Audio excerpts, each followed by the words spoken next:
ونستعينه ونستغفره ونعوذ بالله من شرور أنفسنا ومن سيئات أعمالنا من يهده الله فلا مضل له ومن يضلل فلا هادي له وأشهد أن لا إله إلا الله وحده لا شريك له وأشهد أن محمدًا عبده ورسوله أما بعد فإن خير الحديث كتاب الله وخير الهدي هدي محمد صلى الله عليه وسلم وشر الأمور محدثاتها وكل محدثة بدعة وكل بدعة ضلالة وكل ضلالة في النار. أعوذ بالله السميع العليم من الشيطان الرجيم من همزه ونفخه ونفثه. محمد رسول الله والذين معه أشداء على الكفار رحماء بينهم. د صحابه کرام رضی الله تعالی عنهم او د خوږ نبی محمد رسول الله صلی الله علیه وسلم اولین ملګری د هغې تذکره مونږ کوله. د تیره جمعه هغه بله جمعه د سعید بن زید رضی الله عنه حالات هغه مونږ ذکر کول. نن به مونږ صرف د هغه د دې ژوند یو اهم واقع ذکر کړو چې په هغې کې زموږ ستاسو دپاره لوی عبرت دی، تربیت دی او یوه یره ده زموږ ستاسو دپاره. بیا به د هغې نه بعد د یو بلې صحابیې رضی الله عنها چې په نبي علیه السلام باندې په اولنو وختونو کې ایمان راوړی چې هغه د ابوبکر صدیق رضی الله عنه لور د مشره اسما رضی الله تعالی عنها، بیا د هغې حالات بیانو انشاءالله تعالی. تاسو داسې ډېر واقعات مخکې مو اورېدلي دي د صحابه کرامو رضی الله عنهم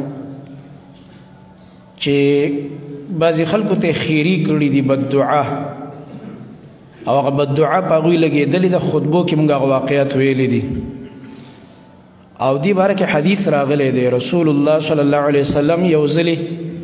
معاذ بن جبل رضی الله عنه لیږلو یمن ته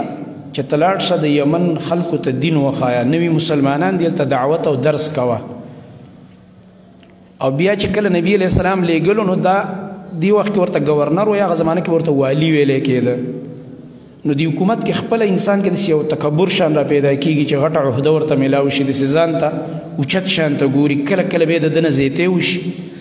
نو نبي کریم صلی الله علیه وسلم به د صحابه کرامو رضی الله عنهم دا تربیت کو چېرته درنه زیتی ونه شي چې ته وایې زه خو اوس د یمن گورنر یم، غټ سړی یم، یو کمزوری انسان وګوري او د هغه سره زیاتی وکړي. نو یو نصیحت یې ورته دا کړی و چې ایاک و کرائم اموالهم، چې کله دا خلک په دې رضا وو چې تاله زکات درکوو، عشر یې درکوو، خو بس بیا تابعدار مسلمانان دي، نو بیا به یې داسې نه تنګې چې نه دا ګډه بیزه مه راکوه، دا چې کومه چاقه او سربده دا راکه، د هغه زړه مه ازاروه، هغه د الله په دین عمل کوي دله درکوي. په څاروو کې چې په هغه کومه حصه راځي د زکات، په فصل کې راځي، په نقودو کې راځي، نو بیا به تې هغه د عمده مالونو مطالبې نه کوې چې د هغه زړه په کوم څیز راټولېږي ته تې هغه اخلې لګې، دا مه کوه. معنا دا د اسلام په دې دین په نفاس کې په خلکو د خپل ځان نه بېځایه شدتونه به نه کوې او په دې دین به خلک نه تنګې. چې یو سړی دونه متقي دی، پرهیزګار دی چې د الله په دین عمل کوي، نو ته د هغه نه بس چې هغه کم حق ادا کوي د زکات ته قبلوه او دا ورته مه چې دا مه راکوه او دا راکه او دا مه راکوه او دا راکه، داسې مه کوه. دویمه خبره ورته دا کړې و ډېر عجیب نصیحت چې دا واقعه د هغې سره تعلق ساتي د سعید بن زید رضی الله عنه چې واتق دعوة المظلوم فإنه ليس بينها وبين الله حجاب. د مظلوم د بددعا او د خیرونه به ځان ساتي، ځکه اکثر چې انسان سره عهده راشي، حکومت یې لاس کې راشي، د نه ظلمونه کېږي، بیا اکثر زیتی تی کېږي چې مړه ما نه څوک تپوس کوي، زما لاس کې قسم جس کی لاٹھی اس کی بینس طاقت میں. نو نبی کریم صلی الله علیه وسلم د خپل گورنرانو دونه ښکلی تربیت کړی وی خیال کوه چا نه د ستا د لاسه د چا سره ظلم ونه شي ګوره او د مظلوم د خیرو او د هغه د او د الله په منځ کې ګوره پردې نه وي د بددعا ډایرک خیږي او الله تعالی قبلوي نو بیا به درله الله عذاب درکړي واتق دعوة المظلوم فإنه ليس بينها وبين الله حجاب. او دې کې ګڼ واقعات دي. یو واقعه په دې کې د عثمان رضی الله عنه ده د هغه په سیرت کې مونږ ویلې وه چې کله هغه باغیان راواوړي د هغه په کور او هغه قرآن ته ناستو او شهید کولو نو د عثمان رضی الله عنه د شهادت په وخت کې چې کله د کسانو په هغه ګزارونه کول نو بیبي راغه رامنډې کړله او هغه یو کس ته ویل چې د الله بنده ظالمه ظلم مه کوه دا خو د نبي علیه السلام صحابي دی د عثمان خاوند یې ورته یادو او دا خو جنتي دی رسول الله صلی الله علیه وسلم ته تر جنت زیری ورکړی او تاسو د ده په قتل پسې راغلي یې نو هغه راولګېد او ډېره یو خطرناکه او د ظلم نه ډکه څپېړه یې ورکړه د دې کور والا ته عثمان رضی الله عنه خوی نه ډېر نرم او د خپل ځان شهادت ته خاصم تیار و ځکه نبي علیه السلام ورته پیشنګویي کړی وایي ته به شهید کېږي خلک به تا نه ستا جامې وباسي وایي به دا کمیس لري که خو ته به یې نه لرې کې اشارې هغه خلافت ته وه چې تاله الله دا اقتدار به درکوي او د عدل نظام به خلک ورپسې دروغ وایي پراپیګنډې به کوي تر دې پورې چې ته ما سره بیا په جنت کې میلاویږي نو د خپل ځان په شهادت نه و خو چې د دې ښځې سره یې دا ظلم وکړو د بیبي سره د کس په څپېړه ووالله ظلم یې ورسره وکړو نو د عثمان رضی الله عنه د خولې نه خیرې ووتې په دې وخت کې بددعا چې الله رب العالمین دې دا لاسونه شل کا الله دې دا لاس کټ کا او الله دې خپې کټ کا او الله تعالی دې دا ستا سترګې ړندې کړي او الله دې د جهنم اور ته ور داخل کا دا څلور خیرې ورته خطرناکې وکړلې او دا سړی چې دی په آخري زمانه کې وی ډېر په سخت عذاب کې و لاسونه یې الله کټ کړه خپو یې کار نه کوه هغه بد دعا هم پرې ولګېده او په سترګو مړوند و نو ده به چغې والې او ډېر په تکلیف کې به و داسې فریاد به ډېر زیات کوو نو یو ورځ ته چا تپوس وکړو چې ته خو ډېر په یو عجیب حالت کې یاره ستا دې حالت ته چې موږ ګورو ډېر ناشنا امتحان دی در باندې سړی درته کتلی نه شي سخت تکلیف کې مبتلا یې هغه ویلې او دا داسې کار و قیسې ورته وکړله چې کله موږ په عثمان رضی الله عنه ور واوړېدو نو هغه ماته یو څلور خیرې کړی وې هغه درې مې په دې خپل ژوند کې وکتلې او څلورمې ته په انتظار یم چې جهنم ته به م ځم ځکه دا یم ویلو چې یا الله اور ته ور داخل کړه زه هغه بدبخته انسان یم چې زما نه هغه ظلم شوی دی نو کله چې چا سره یو سړی ظلم وکړي او مظلوم بددعا وکړي الله رب العالمین د مظلوم دعا قبلوي او هغه بل حدیث د بخاري تاسو ته ما د سعد بن ابي وقاص رضی الله عنه ویلی چې د کوفي ګورنر دی او د کوفي خلکو په ده باندې بې ځای اعتراضات وکړه عمر فاروق رضی الله عنه چې کله د ده د تحقیق دپاره کم کسان ولیږل او په کوفه کې ټولو خلکو بیا د صفت کو خو یو کس راپاسېد او هغه په ده باندې درې اعتراضات وکړه او هغه بې بنیاده اعتراضات نو دغه راولګي د سعد بن ابي وقاص رضی الله عنه درې خیرې ورته وکړلې یا الله دا سړی کاسې ځان ښودنه کوي او شهرت یې غرضي او ما کې دا غلطیانې نه دي دا دی چې په ما کوم الزامات لګوي او سعد بن ابي وقاص مستجاب الدعوات دعاګانې به قبلېدلې ځکه دا جنتیان صحابه وو بیا په 10 مبشره کې داخل نو یا الله د ده عمر ډېر کا او یا الله فقر یې ډېر کا او په فتنو کې مبتلا کا بیا وروستو تابعین او د هغه زمانې صحابه وو چې دا سړی مونږ ولید امام بخاري دا قصه را نقل کوي چې عمر یې ډېر شه تر دې پورې چې دا وروځې په دې سترګو باندې را پرېوتې داسې او چې دا عمر ډېرېږي او په ذلت کې دا ټول عذاب عذابي والعیاذ بالله الله یې موږ وساتي ځکه رسول الله صلی الله علیه وسلم د ارذل العمر نه پناه غوښتي یا الله ذلیل عمر ته مې مه پاتې کوه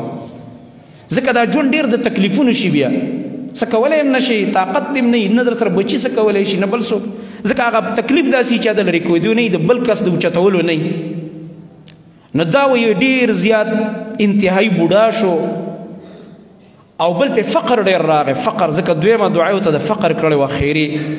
چې الله ده باندې فقر راواله فقر یې ډېر کړه محتاج هر چا د سوال کوه وږی یم او تږی یم او دا نشته او هغه نشته او دا هم ډېر ذلیله ژوند دي والعیاذ بالله الله دې په هر چا پردې راواچي او دریم چې ورته دا خیره کړې وه ځکه الزامات د درې لګولي هغه ورته خیرې هم درې وکړه چې الله په فتنو کې مبتلا کا نو دی به وایي په سره د دې چې دومره ضعیف العمر والعیاذ بالله په لاره کې به ولاړ او ځوانې جینکۍ به چې تېرېدلې ده په سکونډارې لګولې هغې ته به یې لاسونه اچول والعیاذ بالله خلکو ویل دا وګوره د عمر ته وګوره د کار ته وګوره والعیاذ بالله آخري خاتمه خرابه شو والعیاذ بالله کله کله داسې انسان نعوذ بالله یو داسې ظلم وکړي د یو نیک سړي سره د یو بېګناه انسان سره په هغه داسې یو الزام یا بل څه داسې یو تهمت وتړي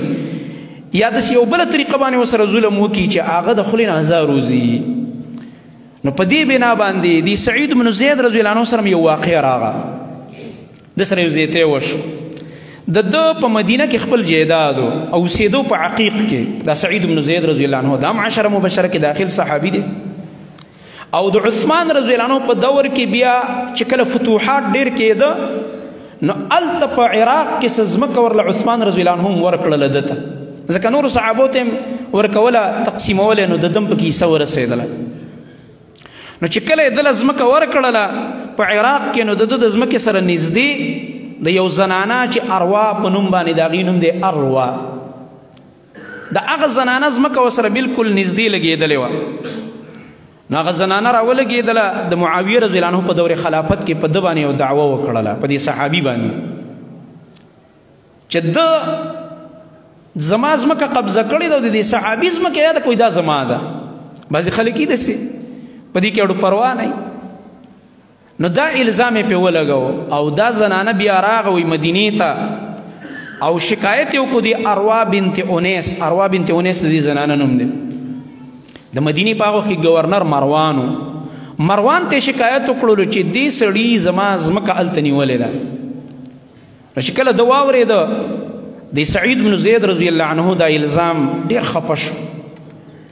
او ویې ویلې چې زه خو هغه انسان یم چې ما د خوږ نبی محمد رسول الله صلی الله علیه وسلم نه یو حدیث اورېدلی دی چا چې ناحقه پردی ځمکه یو لیش قبضه کړله الله سبحانه وتعالی به ورته په دغه اندازه اووه ځمکې په غاړه کې د قیامت په ورځ ور واچوي او دا به د عذاب یې وګرځوي او ځان سره نو ما ته نبي علیه السلام موږ صحابو ته داسې تربیت راکړی چې پردی ځمکې مه قبضه کوئ اگر که یو لیش ولی نه نو زه به څنګه راپاڅېږم او د دې ځمکه به قبضه کوم نو بیا دې ته دلته قسم وکړئ زه قسم نه کوم دا ځمکه به پرېږدم دا د دې شي خیر دی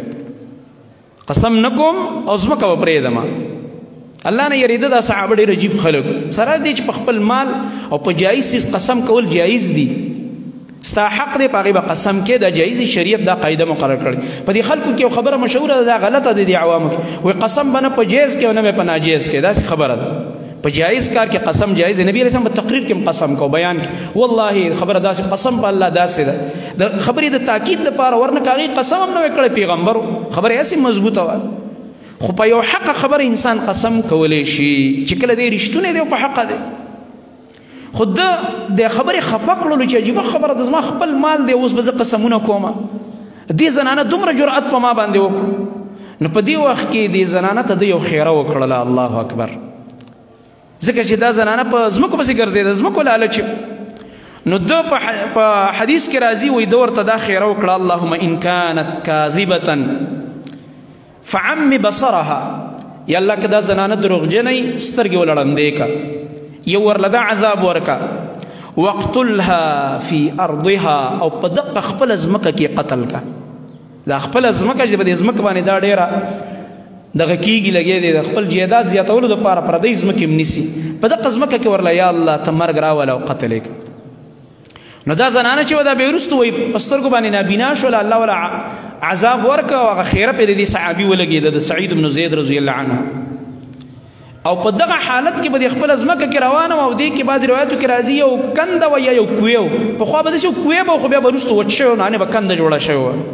په هغې کې ور وغورځېده او په خپله ځمکه کې الله ووجله د صحابي خیرې پې ولګېدې څنګه چې ویلو یا الله په دې خپله ځمکه کې ووجنه چې د دې ځمکې دپاره دا دومره دروغ وایي او بهتانونه تړي نو الله رب العالمین وایي هغې له عذاب ورکړه وایي دا خبره به دومره مشهوره شوه چې بیا به خلکو کله چاته خیرې کولې نو دا زنانه به په مثال کې پیش کوله او خاص کر په مدینه کې وایي دا خیره به ډېره مشهوره وه چې چا به چاته خیرې کولې ورته ویل اعماک الله کما اعما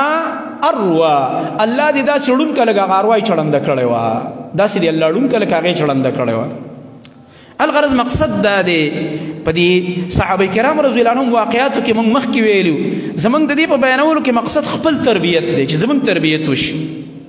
چې دوی څنګه ناشنا ژوند تیر کړی دی صحابه کرام رضی الله عنهم چې دا دونه او دا ځمکې او دا قیسې ورته هېڅ خبره نه ښکارېدله او د الله رب العالمین غیره هغه پې حاوي وه تقوا د دې مالونو او د دې دولتونو د دې تقوا نه ده خرابه کړې د دوی عهدو او گورنرو او لوی لوی مناصبو د دوی تقوا نه ده خرابه کړې قدمونه متزلزل شوي نه دي عجیب خلکو دا صحابه کرام رضی الله تعالی عنهم نو په هغه زمانه کې چې د نبی کریم صلی الله علیه وسلم ابتدا د دعوت او دعوت لا خفیه ابتدایي 3 کاله روانو په مکه کې نو په دې کې یو زنانه چې د ابوبکر صدیق رضی الله عنه لور ده اسماء رضی الله تعالی عنها اسماء بنت ابي بکر دی هم ایمان راوړلو ځکه چې او دا ډېره ښایسته کورنۍ ده ناشنا کورنۍ ده د ابوبکر صدیق رضی الله تعالی عنه د دې وجه دا ده وایي د دوی 4 خاندانونه یعنې 4 پشته ټول صحابه دي لکه ابوبکر صدیق رضی الله عنه مور پلار هغې ایمان راوړی دی ابو قحافه ایمان راوړو پلار ابو بکر مؤمن بچی مؤمنان نو نوسو کې عبدالله ابن زبیر هغه مؤمن پر رسول الله صلی الله علیه وسلم صحابي ناشنا خبره دا وه چې 4 پشته 4 یو بل پسې دا ټول صحابه دي رضی الله تعالی عنهم ډیر مبارک خاندان دی وجه نه صحابه کرام رضی الله عنهم د ابو بکر صدیق رضی الله عنه د کورنۍ ته پسخېدل چې څومره عجیبه کورنۍ ده چې کله هغه تیمم واقع کې راځي بل ورځ بخاري کې ولوستله درس کې چې د عایشه رضی الله عنها هغه هار رک شوی او صحابه ورپسې ګرځېدو د مونځ ټیم راغی اوبه نه وې نو الله تعالی څه راولېږلو د تیمم حکم یې راولېږلو صحابه ټول خفه دي چې اوبه نشته دی څه الله رب العالمین د تیمم حکم راولېږو تیمم حکم یو امت ته هم نه دی شوی زموږ د امت نه مخکې چې بس په پاکه خاوره باندې یو ضرب ووهه 2 ضرب هم شته صحیح حدیث د یو ضرب دی یو ضرب او که څه شګې او کاڼي یې کې لږ پوکې په مخ یې هم راکاږه او دې ځای پورې بس دا صحیح تیمم دی په صحیح بخاري کې دا راغلی دې څنګلو پورې هم شته خو قوي حدیث دا دی دې ځای پورې دې مړوندونو پورې او تیمم په 1 سیکنډ کېږي یو ضربه او یا داسې وڅنډه یو بل سره وجنګ او یا لږ پوکې ورکړه په مخ یې راکاږه په لاسونو بس دا تیمم دی او دا حکم چې کله راغو نبي علیه السلام صحابو ته دا چلو کوي زی بس تاسو به سوده سوش نو اسید بن حزیر رضی الله عنه چغې کړلې اواز یې وکړ د خوشحالۍ نه چې ما هي باول برکتکم یا آل ابي بکر اے د ابو بکر خاندان او کورنۍ دا ستاسو اولنې برکت نه دی معنا دا د ستاسو په وجه الله موږ له ډېر برکتونه راکړي دي چې نن پکې دا برکت راغو چې د ابوبکر صدیق رضی الله عنه د لور نه د ام المؤمنین د مؤمنانو د مور عایشه صدیقه رضی الله عنها هار څه ورک شو چې موږ ته پکې الله رب العالمین تیمم راکړو په انعام کې نو دا یو برکتي خاندان الله پکې برکات اچولي نو دا لور د ابوبکر صدیق رضی الله عنه چې دا د رسول الله صلی الله علیه وسلم خینې کېږي اسماء رضی الله تعالی عنها په هغه اولنو مؤمناتو کې وه چې په رسول الله صلی الله علیه وسلم باندې ایمان راوړی و چې لا رسول الله صلی الله علیه وسلم دار ارقم ته نو داخل شوی په هغه وخت کې دی ایمان راوړلو او دا خاوند یې ډېر اوچت صحابي دی او په 10 مبشره کې داخل دی زبیر بن العوام رضی الله تعالی عنه زبیر رضی الله عنه چې دی دا ډېر اوچت انسان دی یو خو 10 مبشره کې داخل دی او ترور چې کومه ده خاله بیا بیرته د رسول الله صلی الله علیه وسلم د ترور زوی دی د پلار د طرفه د ترور زوی هم کېږي د نبي علیه السلام ترور زوی دی بل لقب د حواری رسول الله دی د رسول الله صلی الله علیه وسلم حواری نبی علیه السلام فرمایلی لكل نبی حواری وحواری الزبیر د هر نبی دپاره یو مخلص دوست وي صحابه خو ټول مخلصانو خو دې ته جدا جدا کمالات و هر چا کې یو الله رب العالمین یو جدا جدا صفت یې خو زما حواری الله رب العالمین ما زما دا ترورزی راکړی دا زبیر ډېر غیرتي انسان ډېر بهادر انسان او زوی وی د په یرموک کې او په بدر کې په دې ولي زما د پلار د زبیر ګزارونه خوړلي د تورو وی دومره غټ غارونه پکې ما پکې دا ګوتې رسې خښې کړې لوبې به مو سره کولې چې وړوکی وم تکړه سړی و چې د ده دا ولې به لا څومره او دا اوږه به یې څومره وه څومره تکړه انسان ډېر بهادر سړی زبیر رضی الله تعالی عنه او غیرتي و ډېر زیات هغه زبیر رضی الله عنه د دې اسما رضی الله تعالی عنها خاوند دی او دغه زبیر رضی الله تعالی عنه چې کومه خاله ده ترور هغه ام المؤمنین خدیجه الکبرا رضی الله عنها د نبی کریم صلی الله علیه وسلم مشره بیبي چې کومه وه نو دا یو عظیمه زنانه ده د اسما رضی الله تعالی عنها اسما بنت ابي بکر د خپل خاوند سره یو ځای هجرت کړی دی مدینې ته او الله رب العالمین دې ته 8 بچي ورکړي چې په هغې کې 15 د دې نارینه اولاد دی او 3 د دې لوڼه دي هغه اولاد دو نومونه یو عبدالله ابن زبیر دی چې مشهور صحابي دی وروستو د هغه تذکره کوو انشاءالله تعالی عبدالله ابن زبیر چې صحابي دی بل عروه دی بل منذر دی بل عاصم دی بل مهاجر دا 15 د دې زامنو دا عروه او دا وروستو دا تابعین دی او دا مشری چې دی عبدالله ابن زبیر دا صحابي دی او دومره بختور صحابي دی چې نبی کریم صلی الله علیه وسلم د تحنیک کړی دی دله کجوره په خوله کې ورکړی وه چې کله رسول الله صلی الله علیه وسلم وجوله لکه وروسته د قصه انشاءالله تعالی ذکر کوو او 3 لوڼه وې د دې یوې لور له خدیجة الکبرا نوم ایښی او دلته یو عجیبه خبره هغه دا واورئ چې ما تاسو ته مخکې بار بار کړې ده چې صحابو کې دا به نه وه چې دا خو د پلانۍ نوم دی او دا خو د پلاني نوم دی موږ یې څنګه کېږو نه دا هسې خبرې دي خدیجة الکبرا د نبي علیه السلام مشره بیبي م وه او اسما رضی الله عنها خینې چې دا خپلې لور باندې دا نوم ږدي زمونږ خلک په دې خفه کېږي وایي زمونږ نوم وایي تاسو څنګه کېښود دا جهالت دی زموږ د خلکو دغه رنګه بله لور د دې هغه ام الحسن وه او بله عائشه وه ګوره خور یم عائشه ده رضی الله تعالی عنها او لور له یم کم نوم کېښود د ترور والا نوم یې وله کېښود ترور او خورزه د هغې یو نوم دی دا تکلفات په صحابو کې نه وو دا اسلاف چې ګوري تابعین اتباع التابعین بلکې کله کله دا حدیث سړی ګوري حیرانېږي د حدیث کې سندونه راځي نومونه راځي د پلار او د زوی او د نوسي لکه مطلب پلار دی بیا ورپسې بچی دی بیا د هغې بچی دی د دې 3 واړو یو نومي محمد ابن محمد ابن محمد کله به کې داسې راشي سړی حیران شي دی داسې بې تکلفه خلکو دا خبرې نه وي چې دا خو د پلار نوم دی او زوی له وقه نوم ایښی دی نو په دې نومونو کې غرض دا دی چې بس صحیح نوم یې ښایسته معنی ښکلي دې ته مه ګوره چې دا فلاني دی او دا خو د ترور نوم دی موږ له ملګري تپوس رانه وکړي یاره وایي څه نومونه راته راولېږئ ماشوم هلک پیدا شوی یا جینۍ چې نومونه ور ولېږي و یاره دا نومونه خو کور کې شته دی د ترور نوم دی او هغې د پلانۍ نوم دی د پلانۍ وي دي که نه دا څه خبره ده ښکلی نوم دی تیم کېده وه د هلکانو نوم ور ولېږي وایي دا خو د تره نوم دی دا د ماما نوم دی دا بل د تره زوی دی د هغه دا نوم دی وي دي خبره خو نشته به دې کې چې کله نوم مزیدار دی عمده نوم دی د انبیاء کرامو علیهم الصلاة والسلام نومونه دي د صحابه کرامو رضی الله عنهم ښکلي نومونه دي د صحابیاتو رضی الله تعالی عنهن ښکلي او مزیدار نومونه دي دا سړی کېدي او دغه رنګه پلار خو مشهور صحابي دی ابوبکر صدیق رضی الله عنه په سړو کې اولنی مؤمن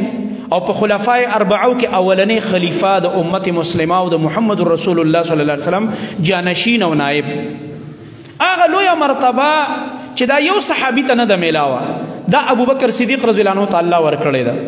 چې کله رسول الله صلی الله علیه وسلم په مرض الوفات کې پروت دی او بدن مبارک کار نه کوي او مسجد ته نشي راوتلی طاقت بدن مبارک کې نشته دی په هغه وخت کې رسول الله صلی الله علیه وسلم وفرمایل مروا ابا بکر فلیصلی بالناس ابوبکر ته حکم وکړئ چې خلکو ته د هغه جمع ورکړي زما په ځای باندې د هغه ودرېږي عائشه رضی الله عنها عرض وکړو زما پلار زړه نه ډېر نرم دی هغه مونځ ته مه مخکې کوه ستاسو په مصله باندې ودرېږي بیا زړه یې نه ټینګېږي نو بل څوک مه کوئ نه مرو ابا بکر فلیصلی بالناس بیا عائشه رضی الله عنها راولګېدله حفصه ته یې ویله حفصه رضی الله عنها ام المؤمنین مرګرې ده هغې ته ته ورته لږ ووایه ستا پلار ته ووایي عمر ته هغه د عمر رضی الله عنه لور وه او زما دا پلار ته لرې کړي چې دا په مصله نه ودرېږي چې حفصه رضی الله تعالی عنها څنګه نبي علیه السلام ته وویل د الله نبي خیر دی زما پلار ته ووایي عمر ته ابه ودرېږي رسول الله صلی الله علیه وسلم غوسه شو تبه یم وه بیماره مو ویل تاسو خو د ځان نه هغه د یوسف علیه السلام د زمانې ښځې جوړې کړلې باسونه کوئ زه یو خبره کوم تاسو بله خبره کوئ نو غوسه شو ورته او دا د ابوبکر صدیق رضی الله عنه ډېر لوی منقبت دی چې رسول الله صلی الله علیه وسلم په خپل ژوند کې او په آخري عمر کې خپل مصلا ته مخکې کړی دا څه ته اشاره وه چې سبا زه وفات شم څوک به د امت مسلمه مشر وي څوک به امیر وي ابوبکر صدیق رضی الله عنه دی وجه نه دا بعضې خلک هسې اختلافات جوړوي او ضد او عناد کوي د مسلک د وجې نه یو صحابي په بل غوره کوي علي رضی الله تعالی عنه د هغه اول حق دی مونږ د علي رضی الله عنه خپل مقام دی هغې نه چې څوک انکار کوي خو به مسلمان نه اخو د نبی علیه السلام د تره زوی دی او جنتي صحابي دی د جنت زیری اخیستی بیا د نبی علیه السلام ټولو نه خوږه او ډېره ورته ګرانه او محبوبه لور پې واده د فاطمه رضی الله عنها نبی علیه السلام ورسره ډېره مینه کړې ده خو دا خو مقامات دی الله ورکړي دي پیغمبرانو کې تفاضل شته دی تلک الرسل فضلنا بعضهم على بعض درېمې سپارې ولنې الله فرمایي دي پیغمبرانو رسولانو کې ما بعضې په بعضو غوره کړي دي پیغمبران ټول دي اوچت انسانان دي معصوم دي خو مرتبې پکې شته صحابه کرام رضی الله عنهم ټول او که اهل بیت دي دا ټول محترم دي او دوی سره محبت دا د ایمان حصه ده خو مراتب خو شته که نه الله رب العالمین هر چاته خپله مرتبه ورکړي او رسول الله صلی الله علیه وسلم په دغه ورځو کې بل حکم دا وکړو چې مسجد نبوي ته د دې خواوشا کورونو نه هر چا خپله خپله دروازه راکولاوه کړې کور نه به راوته مسجد ته به راننوته مانځه ته چا کڼکۍ چا دروازې رسول الله صلی الله علیه وسلم وفرمایل وایي دا ټولې کڼکۍ او دروازې چې د مسجد نبوي ته د خلکو د کورونو نه را ماتې کړي دي دا ټولې دي بندې کړلی شي سیوا د دروازې د ابوبکر صدیق نه رضی الله عنه دا هم څه ته اشاره وه چې دی به وروستو زما د وفات نه بعد دلته امامتي کوي مشر به خلیفه به نه بیا به دی نږدې راځي بس په دغه دروازه به راځي او دلته به مسجد ته را داخلېږي دا اشاراتو دا مخکې نه یې کړي ورته دا د هغه انسان عظیم شخصیت لور ده اسما رضی الله عنه هغه عظیم شخصیت چې نبی علیه السلام صحابو ته یو موقع کې وفرمایل تاسو کې هر چا زما سره کم احسان کړی دی د هغه بدله ما ورکړې ده خو یو ابوبکر په باره کې دا ویم چې یاره اوسه پورې ما د ده د احساناتو بدل نه دی خلاص کړی دا به ورله الله رب العالمین ورکوي سبحان چې نبی علیه السلام د چا د احساناتو دومره اقرار او اعتراف کوي چې ده په ما ډېر احسانات کړي دي ابوبکر او په بله موقع کې فرمایي که څوک ابوبکر خفه کوي نو بس ما دې خفه کړي مطلب زما خفګان خوښوئ بس دا سړی خفه کوئ او که زما رضا خوښوئ دا سړی به رضا ساتئ د ده مقام او مرتبه داسې ده چې دا د خفګان سړی نه دی دا مه خفه کوئ الله رب العالمین دله ډېر لوی مقام ورکړی او په هغه بله موقع کې نبي علیه السلام وفرمایل چې د جنت 8 دروازې دي هر چا ته به د بیلې بیلې دروازې نه آواز کېږي په چا به یو نیکي غالب وي په چا به بله په چا به بله ابوبکر وی د الله نبی داسې خوش قسمته به مې وي چې د جنت 8 دروازې ورته آواز کوي او په هر دروازه د هغه نوم اخیستی کېږي لکه ته چې بار ملک ته ځې که نه او دا بورډینګ پاس والی او بس صرف د جاز انتظاري او په ایرپورټ کې ناست او اعلان وشي چې وایي پلاني ملک ته چې څوک ځي هغه دې راپاسېږي به جاز تیار ولاړ دی بس بیا راپاسېږي اعلان وشي دغه شان د قیامت په ورځ به اعلانات کېږي د جنتیانو دپاره الله رب العالمین دې موږ تاسو پای کې داخل کړي هر چا ته به په بیله بیله دروازه اعلان کېږي په خپله خپله دروازه به ځي او داخلېږي به ای د الله نبي داسې خوش قسمته وایي چې په 8 دروازو به د هغه نوم اخیستی کېږي وایي او ابوبکره داسې خوش قسمته شته وارجو ان تکون منهم زما د الله نه امید دی یو پکې تی ای ابوبکره الله اکبر رضی الله تعالی عنه دا څومره اوچت مقام دی قسم په الله چې قیامت په ورځ به د ده نومونه د ملایکو په خوله به اعلانات کېږي او د ده نوم به د جنت په 8 دروازو یادېږي چې په دې دروازه راځه په دې دروازه راځه په دې دروازه راځه ته د دې هرې دروازې لایق یې چې ته ور داخل شي جنت سبحان الله هغه عظیم انسان تاسو دې نه اندازه ولګوئ چې دې انسان به د خپل اهل او د خپلې کورنۍ او د دې خپلو لوڼو او د بچو څنګه تربیت کړی دا اسما رضی الله تعالی عنها د مشر لور د ابوبکر صدیق رضی الله عنه د دې درېرونه نورم دي عبدالله دی عبدالرحمن دی او محمد دی د عبدالله چې دی دا خپل د مور پلار دواړو نه دی او دا دغه چې کوم دی دا نور ورونه او خویندې دا د جدا میندونه دي ځکه عایشه رضی الله عنها د جدا مور نه ده اسما رضی الله عنها د جدا مور نه ده خویندې دي دواړه د پلار کې شریکې دي او ډېر انتهایی محبت به کول ډېر انتهایی مینې وه او دا هغه کورنۍ ده چې ابوبکر صدیق رضی الله تعالی عنه باندې کم تکلیفونه به راتله هغه تکلیفونه به دوی برداشت کول او چې کله رسول الله صلی الله علیه وسلم په مکه کې ډیر زیات تنگ شو، مشکلات زیات شو، د الله طرف نه حکم راغی چې هجرت وکړه مدینې ته. چې کله روانېده رسول الله صلی الله علیه وسلم د دوی کور ته راغی، د ابوبکر صدیق رضی الله عنه. په دې ټولو صحابو کې صرف د هجرت ملګری دا یو په زړه کې نیولی و نبي علیه السلام، دا به زما ملګری. محبت یې ډېر نو په دې کې رسول الله صلی الله علیه وسلم را روان دی او د غرمې ټیم دی او په کور کې د ابوبکر صدیق رضی الله عنه چا ورته اطلاع وکړه نبي علیه السلام را روان دی ستاسو کور طرف ته. وایي ابوبکر صدیق رضی الله عنه په کور کې وویلې چې دې ټیم کې خو نبي علیه السلام نه راځي، دی معمول نه دی. د غرمې ټیم کې نبی علیه السلام معمول د آرام به یې کوو، قیلوله د سنت طریقه ده. اوس خلکو نه پاتې، اوس خلک 10 بجو پورې وده پراته وي، قیلولې چېرته دی، د شپې کم ټایم وده کېږي او سهار څه ټایم راپاسي. ټول شیډول زموږ ګډوډ دی، غیر فطري ژوند موږ اختیار کړی دی، یو ځان له مصیبت او غم جوړ کړی دی. او چې کله ستا روټین د خوراک، سکاک، خوب، آرام، ویښېدل دا چې کله د حدیثو مطابق و قسم په الله دا ذهن به دې فرش وي، خوشحاله به برکت په دې دنیایي ژوند کې هم وي او د آخرت مزې به وي، عباداتو نه به هم خوند واخلې. اوس یو کس 12 بجې او 1 بجه وده شي نو دا به سهار جمعې ته څه راپاڅېږي؟ تهجد خو لا په ځای پرېږده. او که یو انسان په وختي وده کېدو باندې عادتي، الله دله توفیق ورکوي چې نیت یې کړی بس په یو طریقه به د الله د شپې راپاسی، څومره چې قسمت کې وه عبادت به وکړي، سهار جمع به دې نصیب شي، د ورځې به په نور امورو کې به دې برکت وي، فرش به بالکل. او ابن قیم صاحب لیکلی دی کتاب الطب کې، په دې زاد المعاد کې کتاب الطب کې دا لیکلی دی چې د ټولو نه بهترین خوب د انسان د صحت دپاره هغه د شپې د اولني وخت خوب دی، چې دې کې څومره صحت دی او څومره فایده ده دا په دې وروستو ټایم خوب کې نشته دی. او وختي راپاڅېدو کې د تهجد ټایم کې چې کوم صحت پروت دی دا په یو څیز کې نشته دی، فضا بالکل صفا ده، مزیداره ده، او په دغه وخت کې انسان راپاڅېږي د صحت له فایده ورکوي. ګوره دنیایي فایده هم شته او د آخرت مزې خو جدا دي. نو الغرض د رسول الله صلی الله علیه وسلم معمول به دا نه و. ویل دا څنګه غرمه کې را روان دی چې ویې کته لږ ساعت بعد نبي علیه السلام راغی. اول اجازت طلب دا نه وایي دا خو مې اسخر کور دی او بس کوروالا مې پکې دننه ده او بس نیغ به ورځم. دا زموږ خلک نیغ په کورونو ورنوځي، دا د اسلام اصول نه دي. هسې انساني اصول هم دا نه دي، ورخفه نه شي، انساني اخلاق هم دا نه دي. دا خو د زناورو طریقې چې نیغ په یو ځای ننوځي. انسان چې هغه صحابي ته نبي علیه السلام ویلي وایي ته به اجازت غواړې د الله نبي زما خو کور کې څوک شته نه، صرف مور مې ده. نو مور نه څنګه ویلو اجازت به غواړې؟ بیا یې ویلې چې بیا یې ویلې نبي علیه السلام ورته وفرمیل دا دې خوښه ده چې کور ته نیغ ننوځي او مور په داسې حال کې ویني چې خوښه دې نه او هغه هم خفه شي. انسان دی څوک به کپړې بدلوي یا به قضایجت یا بل څه مشکل وي او ته پرې نیغ ور روان یې، ولې داسې کوې؟ تر دې پورې نبي علیه السلام تاکید کړی چې په کور کې د خپله مور هم د دروازه وټکوه، لږ انتظار وکړه، اجازت وغواړه بیا داخل شه. د رشته دارو کور دی بل دی، نیغ مور نه نوځه، دا اصول نه دي. اسلام موږ ته دا ویلي حدیث کې راځي 3 ځل دروازه وټکوه، یو ځل وټکوه، لږ انتظار وکړه او سیټ ته ودرېږه، بیا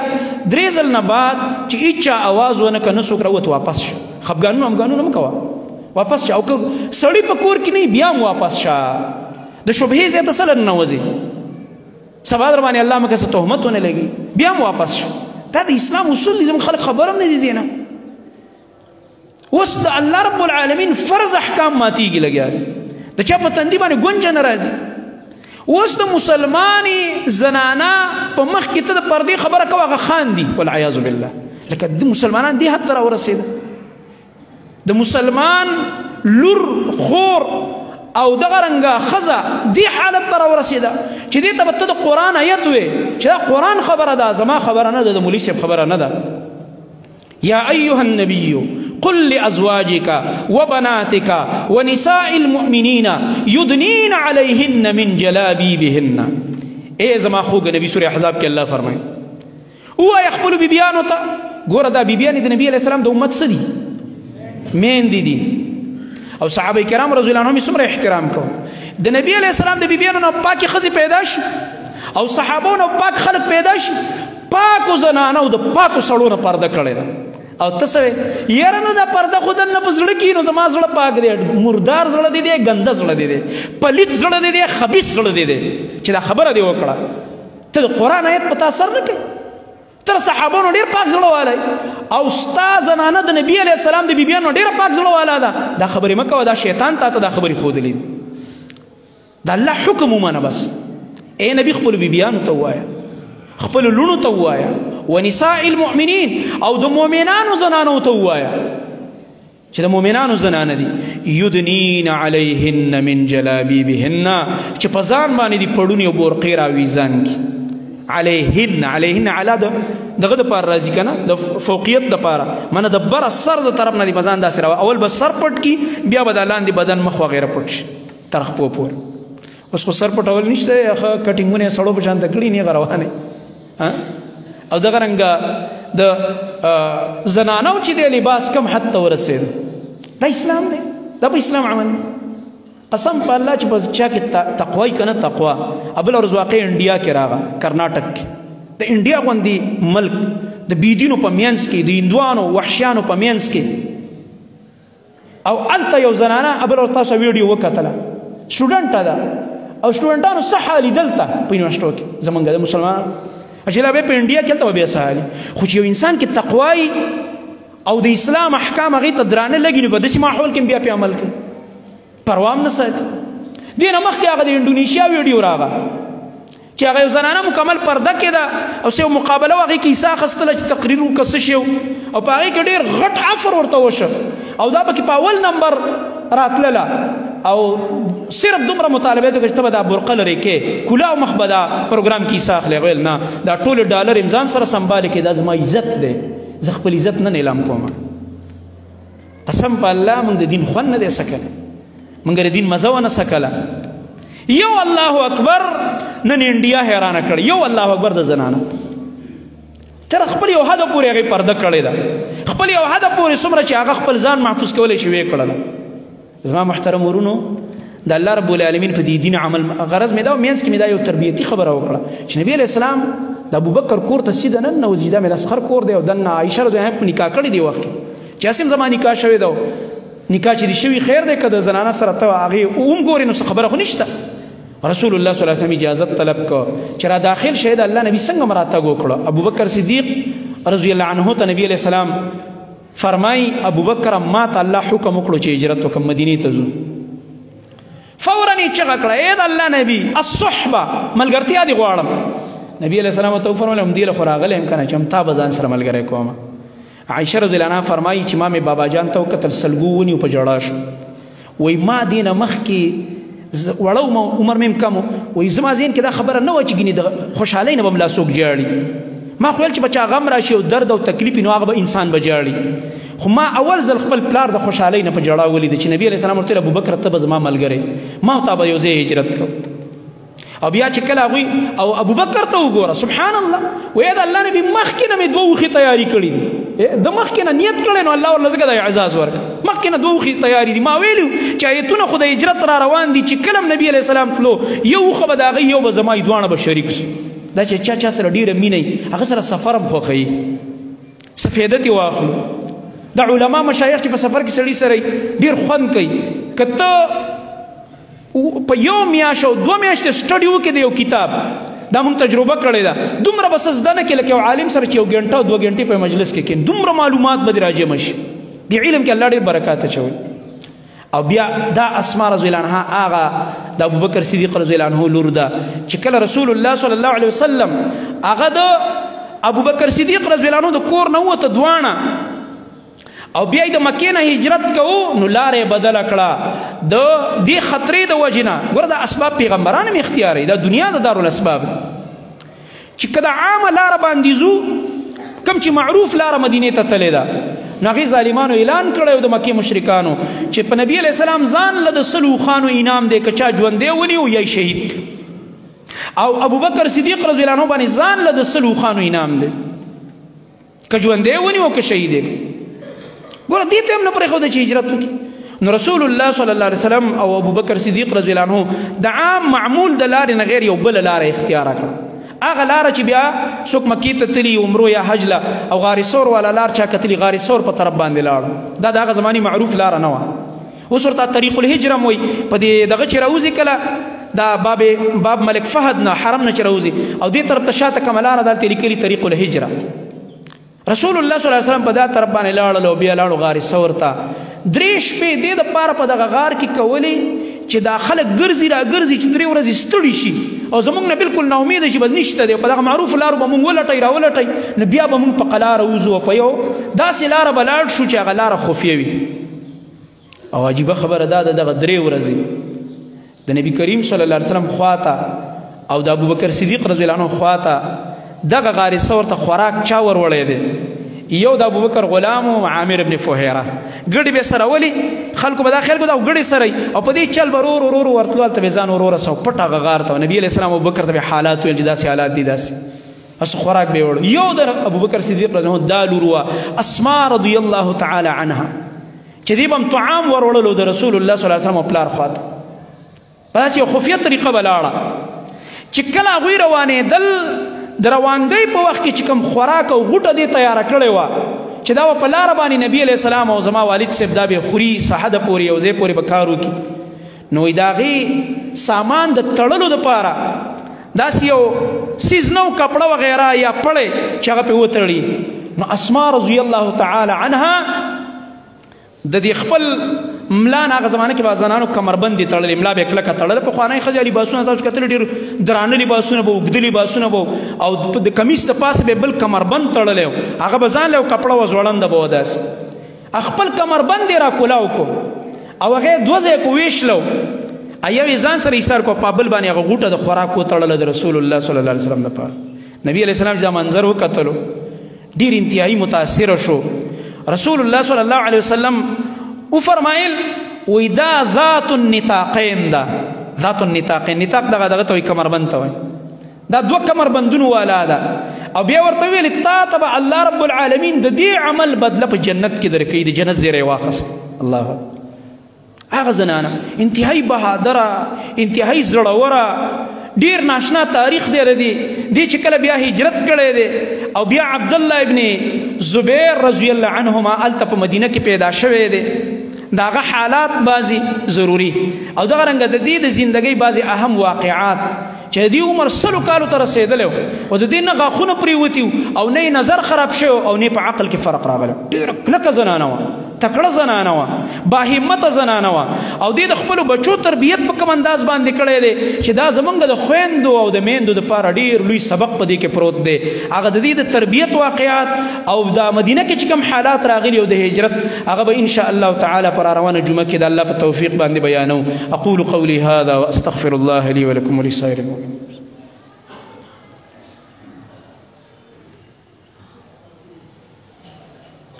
إن الحمد لله نحمده ونستعينه ونستغفره ونعوذ بالله من شرور أنفسنا ومن سيئات أعمالنا من يهده الله فلا مضل له ومن يضلل فلا هادي له وأشهد أن لا إله إلا الله وحده لا شريك له وأشهد أن محمدا عبده ورسوله صلى الله تعالى عليه وعلى آله وصحبه أجمعين أما بعد فأعوذ بالله السميع العليم من الشيطان الرجيم من همزه ونفخه ونفثه لقد كان لكم في رسول الله أسوة حسنة لمن كان يرجو الله واليوم الآخر وذكر الله كثيرا تيوم القروي أكثر ملقري واتساپ سٹیٹس باندې په تصویرانو غاني پرېږدي د دې باره کې نصیحت وکړي داسې کار دی چې دا موبایل چې څوک صحیح استعمالوي د هدایت یو ذریعه هم جوړېږي ډېر مرګي بار ملکونه نه موږ سره رابط کوي عقیده مې خرابه وه د پلاني شیخ بیان مې واورېدو د پلاني شیخ درس مې واورېدو شرک مې پرېښودو بدعت مې پرېښودو مخکې به مې ږیره خرول اوس مې ږیره پرېښودله ګناه مې کوله هغه مې پرېښوده ډېرو دپاره دا د هدایت سبب وګرځي خو د ډېرو خلکو دپاره دا فتنه او ډېر عجیب امتحان دی ډېر نیکان خلک یې خراب کړو ډېر خراب خلک سم شو د دې په وجه د دې استعمال په احتیاط کوئ دا ګوتې چې تاسو ټکوئ دا ستاسو عملنامه ده به دا ټک ټک ستا عملنامې ته خیږي څه چې شیر کې او مخکې خلک ګوري ستا د شیرنګ نه بعد چې څومره خلک داسې ګوري د دې ګناه کې ټولو سره ته شریک غلط تصویرونه ګانې فحش مناظر دا مه شیر کوئ دا عملنامه ده والله سبا موږ مړي دا موبایل او ریکارډ به پاتې مرګ څه پته لګېږي په زیاده دی په کار ده چې موږ د علماو یو درس دی یو بیان دی یو ښایسته موضوع ده یو صحیح حدیث دی اول د عالم نه تپوس وکړو دا حدیث صحیح دی او بد شیر که خیر د نصیحت یو خبره خلک ترې فایده واخلي دا خو زموږ عملنامه ده نو په دې باندې او زه خو د واتس اپ سټیټس نه خبر هم نه چې واتس اپ باندې سټیټس داسې پرېښودی کېږي که نه خو د فیسبوک کې خوشته دی سټیټس په هغې باندې خلک یا به خپل تصویر ورکړی څه د پاسه بېګانه ورچول هلکه دې کې څه فایده ده د الله بنده د دې ذهن نه دا خپل ځان واړوئ نور کله به زموږ دا ذهن د قرآن سره کله به زموږ دا ذهن د دین سره او کله به زموږ دا ذهن د تقوا او خشیت الهي سره عادت کېږي په کار دا ده چې موږ د دې ګناهونو نه د الله رب العالمین د رضا دپاره توبه وباسو او د دې په استعمال کې احتیاط وکړو بې ځایه دا موږ استعمال نه کړو یو ملګری وایي زما ډېره تنګ دستیم ده بېروزګاري د معاشي او بیماره مې دعا راله وغواړئ الله رب العالمین دې ټول بیمارانو ته دا بل چټم راغلی د بیمارانو دپاره الله ټولو ته شفای کامله ورکړي الله رب العالمین دې ټولو ته روغ صحت ورکړي که څوک کورونو کې دي که څوک هسپتالونو کې دي که څوک په سفر کې مسافر دي بیماران دي الله رب العالمین دې ټولو ته روغ صحت ورکړي د نیکو اعمالو دپاره زموږ د عثمان بی د دې هغه ماما وفات شوی او د خپلو خویندو یو ورورو هغې ته هم دعا وکړئ چې الله رب العالمین مغفرت نصیب کړي د هغې کورنۍ ته د هغې خویندو ته الله رب العالمین صبر جمیل ورکړي او ټول امت مسلمه دا په دعا کې یاد کړي ځکه ډېر عجیب حالات دي مشکلات دي تکالیف دي په امت مسلمه باندې چې الله رب العالمین د ټول امت مسلمه حفاظت وکړي د کفارو کوم سازشونه دي د عالم اسلام په مقابل کې الله رب العالمین دا ټول سازشونه ناکام کړي او الله رب العالمین دا کفار یهود نصارا او که هندوان دي که نور دي کوم سازشونه او جالونه جوړ کړي د مسلمانانو خلاف الله دې په خپلو جالونو کې خپله ونښلی الله رب العالمین دې څنګه چې دوی په امت مسلمه ظلمونه وکړل او دا قسم د وحشت مظاهرې وکړلې د دوی د هلاکت مناظر دی الله موږ ته راوښی اول ورته موږ د هدایت سوال کوو که هدایت یې نصیب کې نه نو خیرې جایز دي نبي علیه السلام هم قنوت نازله کړی الله دوی بیا تباه و برباد کړي چې د امت مسلمه نه دوی نه قلاریږي د مسلمانانو نه دوی نه قلاریږي الله رب العالمین دې ورته عبرتناکې سزاګانې ورکړي الله رب العالمین دې حرمین شریفین له ټول امت مسلمه دپاره کولا وکړي چې څه کال د دې روژې دا عمره را روانه ده دا مسلمانان وکړي دا حج را روان دی زموږ د ټولو د الله رب العالمین سره د اهل عیال نه نصیب وکړي خصوصي دعاګانو اهتمام کوئ څومره مشکلات چې د دعا دروازه کوي په چا کولا وشوه دې باره کې لږ تاسو احادیث وګورئ او د سلفو او د صحابو اقوال وګورئ دا انسان ته به الله رب العالمین ناشنا انعامات ورکوي ډېر عجیب انعامات که الله رب العالمین په تا باندې د دعا دروازه کولا وکړه ځان مه مستغني کوه چې بلکل دعا غواړئ نه دعا دپاره خپل مستقل ټیم په کار دی چې موږ مقرر کړو ماښام کې ماسخوتن کې وده کېدو ټایم کې یا سهار ټایم کې تلاوت وکړو زموږ مستقل ټایم چې هغه وخت کې څوک نه وي زموږ خواته ځکه ځان چې کله انسان دعا غواړي ډېره په توجه باندې غواړي په هغې کې د هغه فکر برابري او دغه رنګه هغه خشیت الهي او هغه حدیث کې چې کوم راځي چې د چا د سترګو نه د الله د یېرې نه اوښکې وبهیږي الله رب العالمین په دې سترګو باندې د جهنم اور حراموي او د قیامت په ورځ به الله رب العالمین د عرش سورې ورته ورکوي الله رب العالمین دې زموږ سترګې د الله د یېرې نه لمدي کړي الله رب العالمین دې موږ د الله نه بار بار دعا کوونکي وګرځوي د قرآن کې الله د پیغمبرانو د دعاګانې بار بار ولې را نقل کړي دي زما او ستا تربیت الله کوي چې ګوره دې پیغمبرانو ما نه حاجتونه غوښتل ما ته یې زاریګانې کولې نو موږ له هم پکار ده چې خپل ټول حاجتونه خپل رب ته موږ پیش کړو سبحانک اللهم وبحمدک اشهد ان لا اله الا انت استغفرک واتوب الیک صفونه برابر